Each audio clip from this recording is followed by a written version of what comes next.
Hi viewers, in this video I'm going to install a touchless bathroom faucet.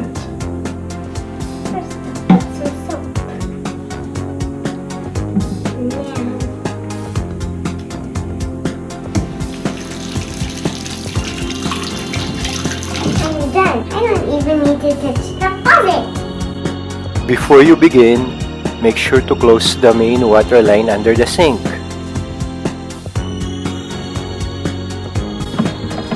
Use a proper tool or improvise. In this case, I'm using a channel lock to loosen the nut from the water inlet pipe.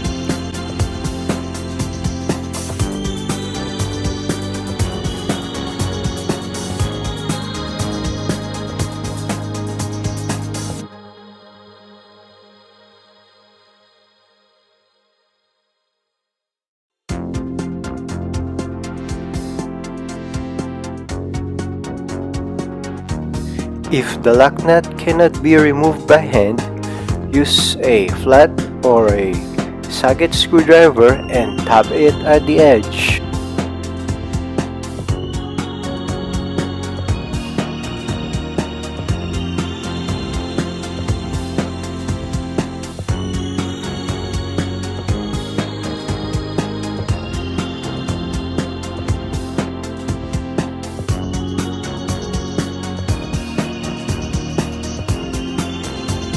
You may now remove the faucet. Screw in the hot and cold water inlet pipe and tighten it with your tool.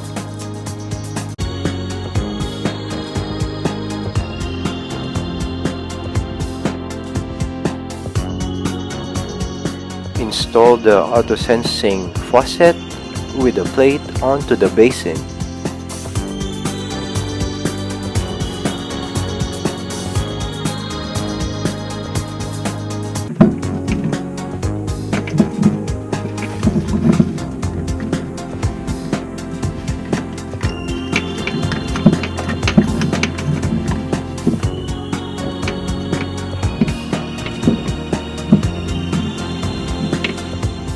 Tighten the screw using a Phillips screwdriver.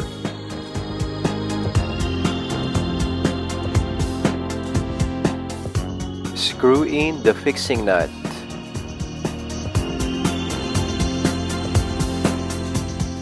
Tighten the fixing nut to hold the faucet in place.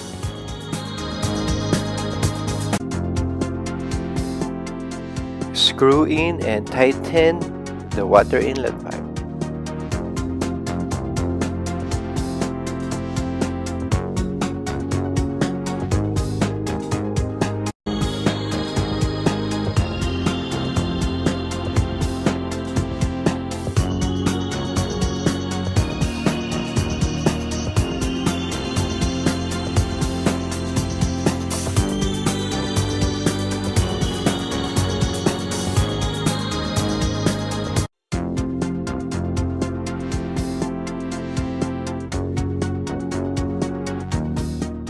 Remove the top cover for battery access.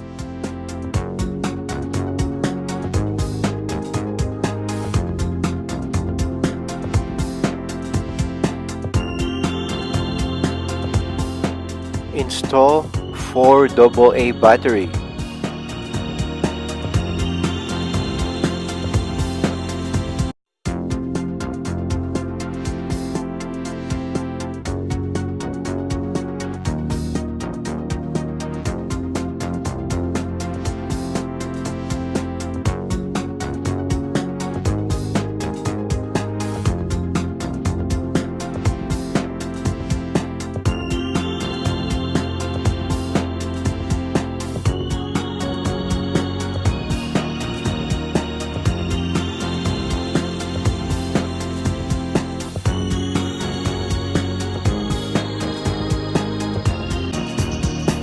Do me a favor guys, if you can please click that subscribe button, and I thank you for supporting my video.